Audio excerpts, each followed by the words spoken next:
कि हमारे पीछे चुनाव संयोजक जो है हमारे साथ जुड़ रहे हैं। हालांकि इसमें बात करना चाहूंगा कि अब की बार किसकी सरकार ये देखना चाहेंगे, हालांकि किसका समर्थन है इनकी तरफ से।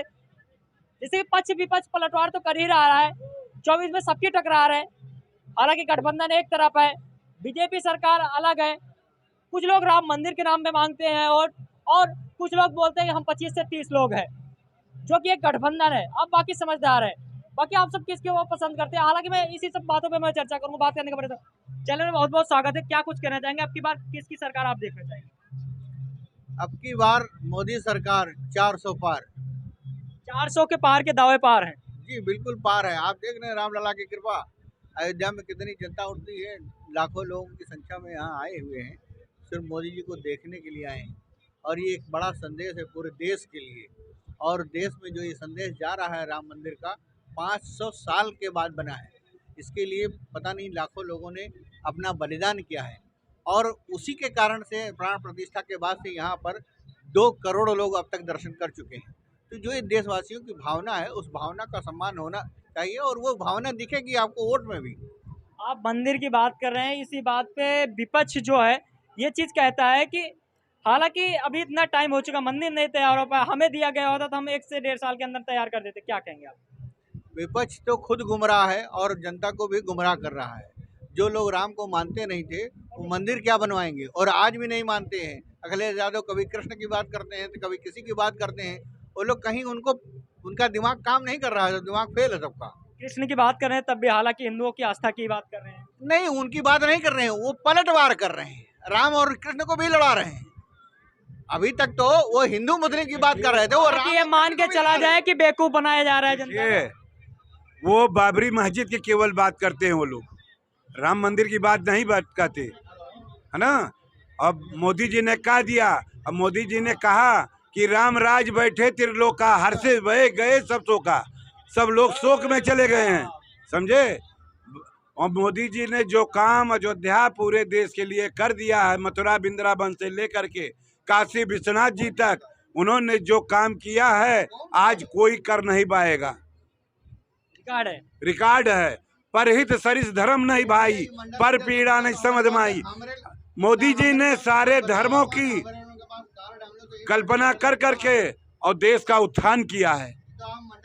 अच्छा, मैं ये कहूंगा कि जो बोलते हैं कि देश बेच दिया, उनको क्या कहेंगे आप? देश तो वो बेचे हैं, देश के तो मोदी जी देश को बसा रहे हैं। प्रधानमंत्री योजना का तमाम आवास दे कर करके, गेहूं चावल दाल आटा दे करके अयोध्या वासी या पूरे देश के लोगों को बसा रहे हैं। अयोध्या में सारे मकान तोड़ दिया, ऐसा आरोप लगा तोड़ दिया। अयोध्या से क्या कहेंगे आप? यही के रहने वाले क्या जवाब देते हैं ना। जो लोग एंक्रोचमेंट किए थे, जो सड़क चौड़ीकरण में थे, उनका टूटा है और किसी का मकान नहीं टूटा है। गलत बात है ये। वो हत्या पे अत्याचार नहीं हुआ, मकान नहीं टूटे। देखिए, जब विकास होता है तो विकास में कहीं ना कहीं किसी न किसी को ये बात आती है। और सरकार ये कहती है कि हमारी जमीन थी तो मैंने लिया, हालांकि मैं किसी निहत्थे पे नहीं चला। सरकार ने ऐसा कुछ नहीं कहा, सबने मुआवजा दिया है और ये विकास के लिए जरूरी था। अगर रोड नहीं होती तो ये जो जनता है कहाँ जाती, जो जनता आ रही है वो जाती कहाँ। तो ये विकास भी तो चाहिए। अगर विकास नहीं हुआ तो आप कहेंगे विकास नहीं हुआ। ये विकास का ही है और विकास में कहीं थोड़ा बहुत चीजें होती हैं। फीता काटने वाली बात होती है, क्या कहेंगे? फीता काटने वाली बात की, सारा काम मेरा और फीता काट के चली जाती है सरकार। कौन है फीता काट के चली जा रही है? अखिलेश यादव ही एक बार बोले थे इस बात को। अखिलेश यादव फीता काट नहीं पाए, रामकथा संग्रहालय सामने है। अखिलेश यादव, भाजपा सरकार ने जितनी की शिलान्यास किया उतने फीता काट दिया। मोदी जी के सरकार में गौ हत्या बंद हुआ, लोग गाय को भैंस को कटवाते थे। आज भगवान के राम राज्य हो गया है, सारा गौ हत्या बंद है, गौशाला खोलवा दिया गया है भारतीय जनता पार्टी के सरकार में।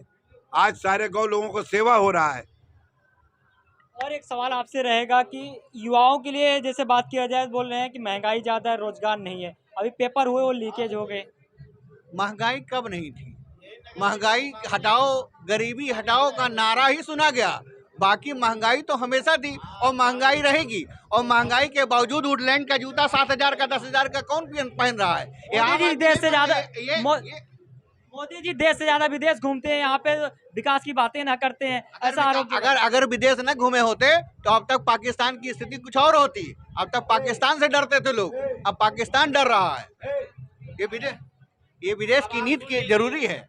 अगर आज मोदी जी ना होते तो जो हाल यूक्रेन का मूर्ख नेता कर रहा है, जो हाल पाकिस्तान के मूर्ख नेता कर रहे हैं, वही हाल भारत का होता। लाशें बिछी होती, 800 रुपए किलो आटा भारत में बिक रहा था, बिकता। 2004 में जब अटल जी ने छोड़ा है तब आटा 3 रुपए किलो था। 2013 में आटा 18 रुपया किलो हो गया। कहाँ महंगाई बढ़ी है? कौन सी महंगाई बढ़ी है? आप कोई चीज बताओ। ये कहने से काम नहीं चलेगा कि देश बेच दिया। आपको बताना चाहिए ये चीज इनको बेचा, ऐसा बोलना चाहिए। ये रेल बेचने की बात करते हैं। रेल किसको बेचा? किसने बेचा? कुछ हम नहीं कहते, विपक्ष कह रहा है। मैं आपकी तरफ केवल देख रहा हूँ, मैं विपक्ष को ही ध्यान में रख करके बात कर रहा हूँ। किसको बेचा? अभी सुब्रमण्यम स्वामी ने कहा कि अडानी ने एयरपोर्ट खरीदा। किससे खरीदा? विदेशी अमेरिकी कंपनी को मनमोहन सिंह ने भेज दिया था, खरीदा मैंने।